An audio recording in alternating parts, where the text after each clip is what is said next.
de France Culture, jusqu'à 6h du matin.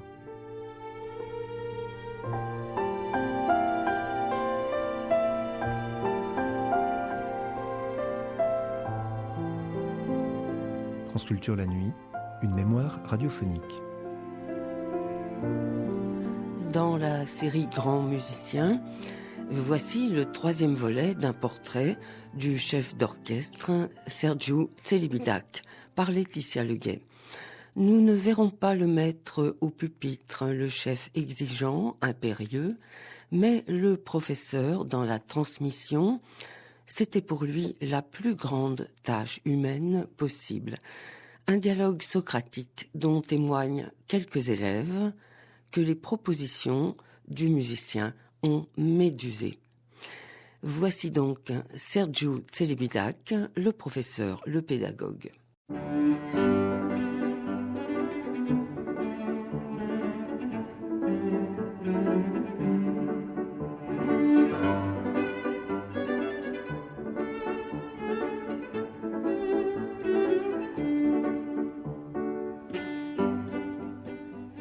Bonjour, aujourd'hui 4e volet, Sergiu Celibidache, le professeur.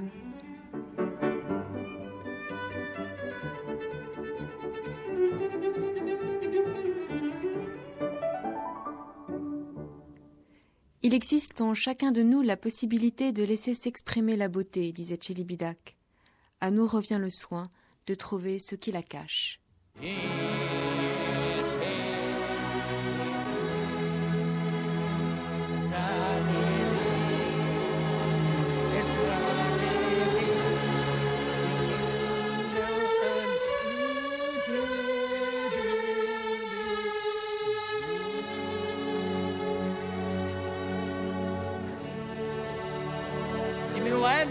Diminuendo. And it continue diminuendo. Diminuendo. That's correct.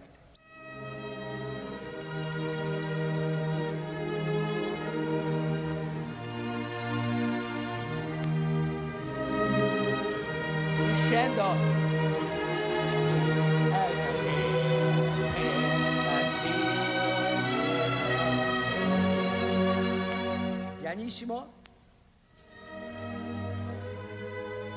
Celibidache répétait tant et plus que l'enseignement était l'activité humaine la plus noble.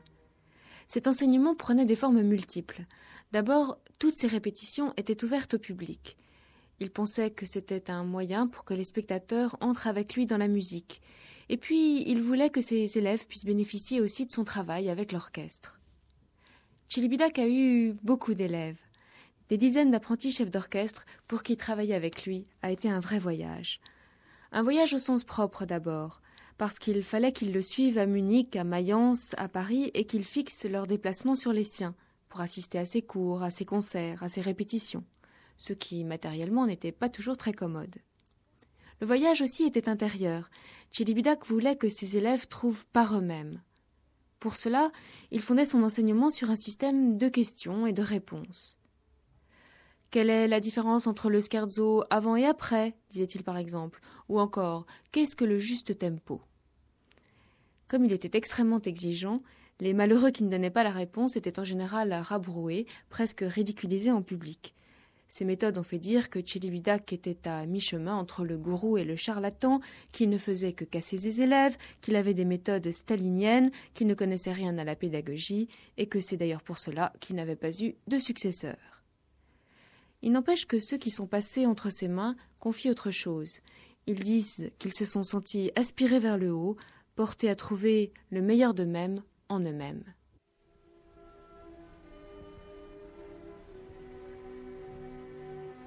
Le premier contact que j'ai eu avec l'art de Celibidache, ce fut une retransmission d'un concert où il dirigeait la symphonie du Nouveau Monde de Dvorak à Stuttgart.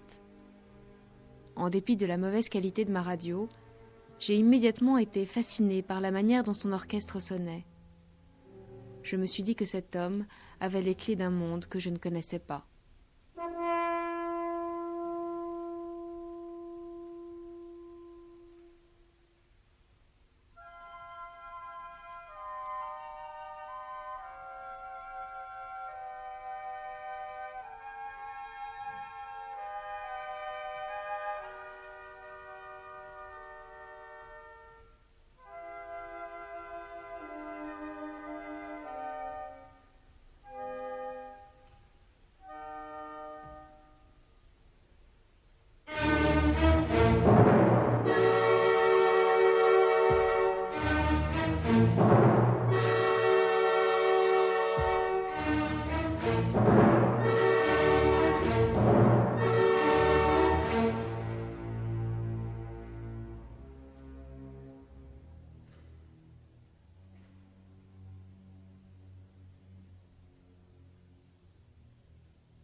En dépit de l'émotion de cette symphonie du Nouveau Monde, poursuit l'élève, je n'ai pas cherché à rencontrer tout de suite Chélibidache.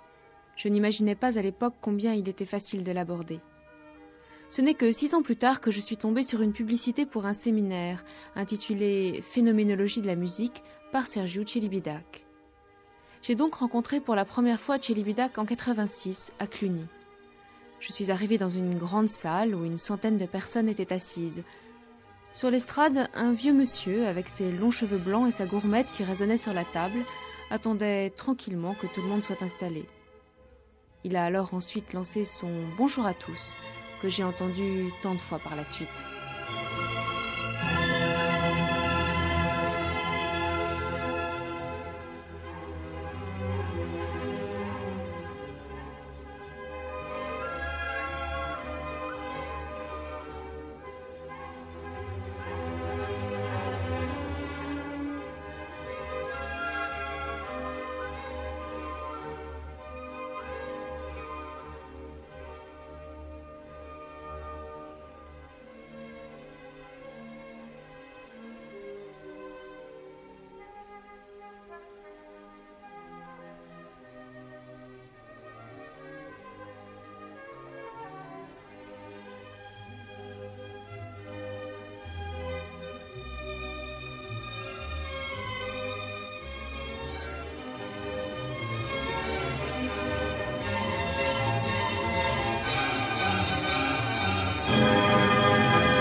autre témoignage.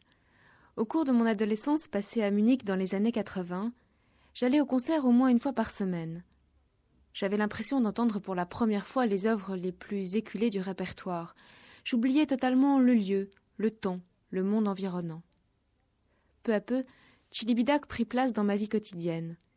Il m'arrivait de sécher des cours à l'université pour pouvoir assister à ses répétitions. Cherchant à entrer en contact avec lui, j'entendis parler des cours qu'il donnait à l'université de Mayence.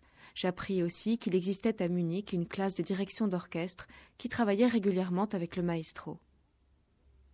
C'est lors d'une conférence intitulée Sergiu Celibidache en conversation avec son public, en 1987, qu'il m'adressa la parole pour la première fois. Il avait longuement parlé, s'appuyant sur des exemples qu'il jouait au piano, de l'essence intemporelle de la musique et du tempo. Ce fut ensuite au public de poser des questions. Je ne sais plus ce que j'ai essayé de dire, mais je me souviens qu'il ne me laissa pas finir. Il me demanda mon prénom, puis me montra en une phrase que ma question était issue d'une idée erronée. J'entrepris une seconde tentative, puis une troisième, sans plus de succès. Jamais on n'avait désarmé de la sorte mon éloquence. Je sortis de cette aventure intellectuelle épuisée et baignée de sueur, mais ce jour-là, j'en eus la certitude, je travaillerai avec cet homme.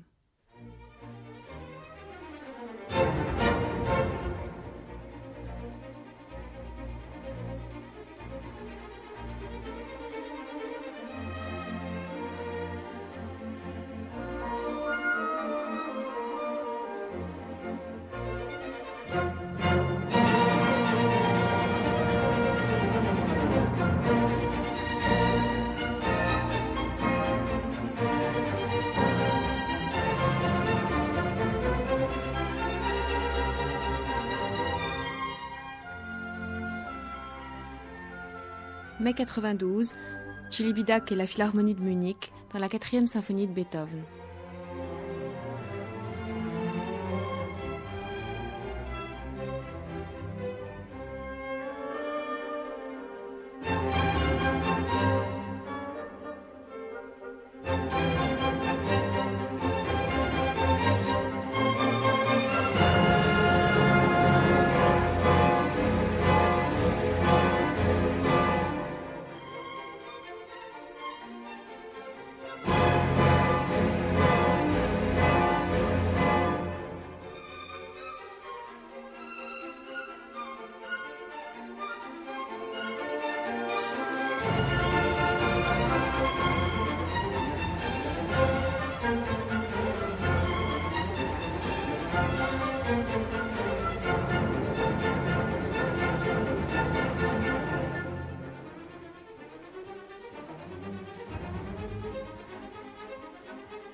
À côté de son système de questions et de réponses, système socratique ou système stalinien comme on voudra, Celibidache accordait une très grande importance à l'expérience physique de l'abattu.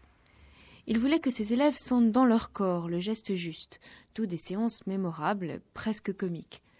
Pendant ses masterclass, il réunissait ses 15 ou 20 élèves, il demandait à un étudiant de prendre la baguette et il le faisait diriger l'orchestre réuni pour l'occasion.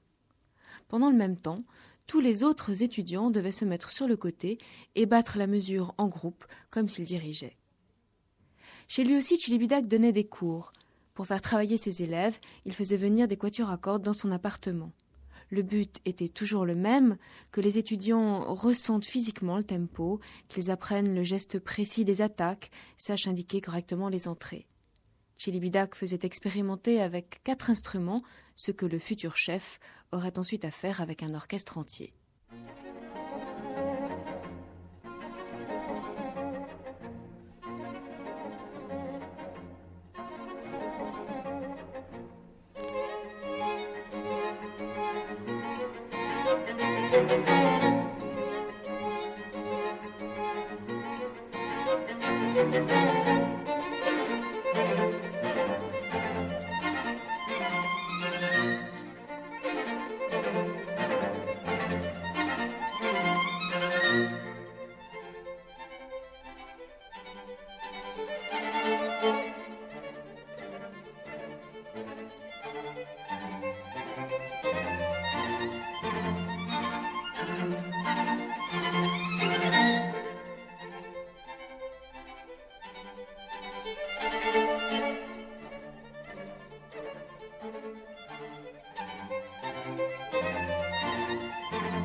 Trouver la musique en soi, découvrir la beauté par soi-même, c'était le credo pédagogique de Celibidache. Il répétait que pour interpréter une œuvre correctement, il fallait commencer par oublier ce que l'on avait appris. C'était seulement du rapport personnel avec les œuvres que pouvait surgir la musique. Au commencement, tes réactions restent intellectuelles, disait Celibidache, mais elles ne sont pas la vie même. Tu ne vis pas encore exactement le son. Il faut abandonner beaucoup de points de vue personnels pour mettre vraiment la chemise de Mozart.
C'était Grand musicien, portrait de Sergiu Celibidache en professeur, en pédagogue, par Laetitia Leguet, première diffusion le 1er janvier 1998.